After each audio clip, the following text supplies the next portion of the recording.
বন্ধুরা, তোমরা সকলে কেমন আছো?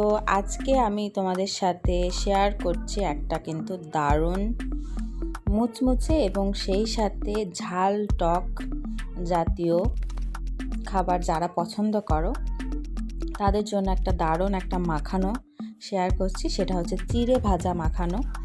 আর খুবই এটা খেতে মজা, খুবই সহজে এবং খুবই মশলাদার এবং কোনো রকম মশলা ছাড়াই একটু স্পাইসি। এবং কিভাবে তৈরি করছি চলো দেখি। এবং সকলের জন্য আমি কিছু টিপস সহ শেয়ার করব। তো এখানে আমি নিয়ে নিয়েছি লাল রঙের যে চিড়া পাওয়া যায় মার্কেটে, সেটা আমার কাছে এটাই ভালো লাগে।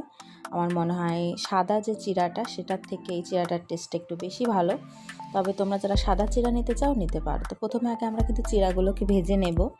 পরিমাণ মতো আমি লবণ দিয়ে দিলাম, দিয়ে তারপর এবার এই চিড়াগুলোকে একটু মিশিয়ে নিচ্ছি। এরপর আমরা যে খাবার জল আছে, খাবার জল দিয়ে এখানে অল্প অল্প করে দিয়ে চিড়াগুলোকে একটু ভিজিয়ে নেব। তবে খুব বেশি দেওয়া যাবে না, একটু হালকা গা মাখা করে আমরা ভিজিয়ে নেব।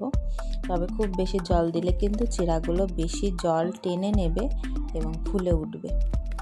তো যাতে সেরকম না হয় সেজন্য অল্প অল্প জল দিয়ে একটু মাখা মাখা গায়ের সঙ্গে করে নেব আমরা। ঠিক আমি মেখে নেওয়ার পরে দেখাচ্ছি। ঠিক দেখো এমন হবে, ঝুরঝুরেও হবে এবং একটু ভেজা ভেজাও হবে। এরকম পর্যায়ে আমরা মাখিয়ে নেব। এবং মাখিয়ে নেওয়ার পর দেখো আমরা এটাগুলোকে কিন্তু চুলাতে টেলে নেব মানে আমরা একটা কড়াইতে এগুলোকে ভালো মুচমুচে হয়ে আসা পর্যন্ত কোনো রকম তেল বাদেই কিন্তু আমরা এগুলোকে ভেজে নেব, যাতে করে সুন্দর করে চিড়েটা ভাজা হয় এবং মুচমুচে হয়। এবং কিন্তু খুব জোরে হিট দিয়ে কিন্তু চিড়েগুলোকে বেশি পুড়িয়ে ফেলা যাবে না, তাহলে তো আর খেতে ভালো লাগবে না।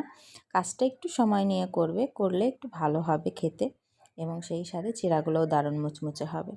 তো চিড়াগুলো ভাজার জন্য দেখো আমরা কিন্তু চিড়াগুলোকে মেখে রেখে দেব না, ডাইরেক্ট আমরা ভাজার পর্বে চলে যাব। মেখে নেওয়ার পর আমি একটি কড়াই বসিয়ে দিয়েছি। কড়াইয়ের মধ্যে আমরা কিন্তু কোনো রকম তেল বা কোনো কিছু ব্যবহার করব না।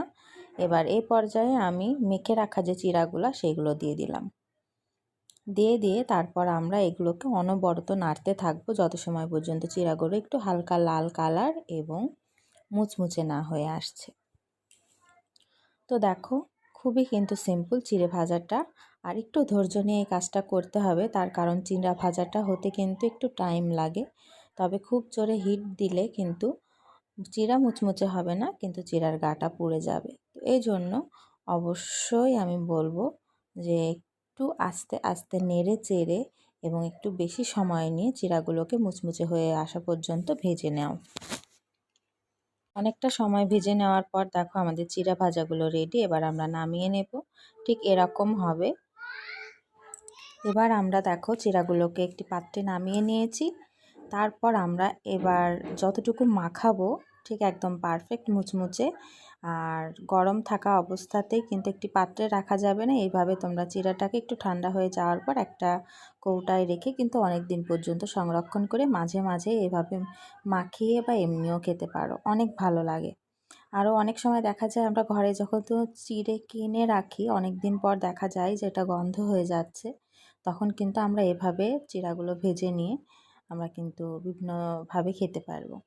আর মাখানোর জন্য দেখো আমি পেঁয়াজ কুচি, টমেটো কুচি আর কাঁচামরিচ কুচি, এক টুকরা লেবু ফ্লেভারের জন্য, তো এগুলো নিয়ে নিয়েছি। সুন্দর করে কুচি কুচি করে নিয়েছি ছোট ছোট। আর আমরা সব মাখাবো না, ঠিক যতটুকু তোমাদের প্রয়োজন ঠিক ততটুকু নেবে একটি পাত্রে। তারপর কুচিয়ে রাখা সবগুলো দিয়ে দেবে।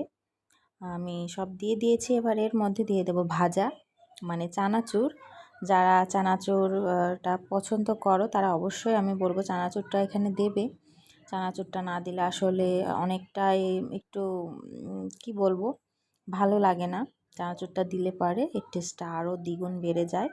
তো চানাচুরটা অবশ্যই দেওয়ার চেষ্টা করবে। এবার আমরা চিড়াতে লবণ ব্যবহার করেছি, ভাজাতেও লবণ যথেষ্ট পরিমাণ আছে, তবুও আমার মনে হয় যে একটু লবণ না দিলেই নয়, একটু অল্প পরিমাণে লবণ দিতে হবে। তবে খুব বেশি নয়, খুব বেশি দিলে কিন্তু লবণে পুড়ে যাবে, খেতে ভালো লাগবে না। তো এই জন্য এই মাখানোটা তৈরির জন্য অবশ্যই অল্প পরিমাণে লবণ দিতে হবে। আর আমি দিয়ে দিলাম এখানে সরিষার তেল। তো এবার জাস্ট ভালো করে মাখিয়ে নিতে হবে, তাহলেই আমাদের আজকের এই চিরা ভাজা মাখানোটা কিন্তু রেডি। আর ঘরে এরকম লকডাউনে বাইরে না গিয়ে বিভিন্ন ধরনের মাখানো বা মুখরোচক খাবার কিন্তু আমরা ঘরেই তৈরি করতে পারি। আমরা বিশেষ করে মুড়ি মাখানোর কাছ থেকে মাখানো খেয়ে অভ্যস্ত, তবে আমরা কিন্তু একটু হেলদি খাবার ঘরেই তৈরি করতে পারি এবং এভাবে উপভোগ করতে পারি। আশা করি আজকের রেসিপিটি তোমাদের ভালো লাগলো। তো আজকে এই পর্যন্ত, নেক্সটে দেখা হবে নতুন কোনো রেসিপি নিয়ে। তোমরা সকলে ভালো থাকো, সুস্থ থাকো এবং কেমন লাগলো আমাকে জানিও।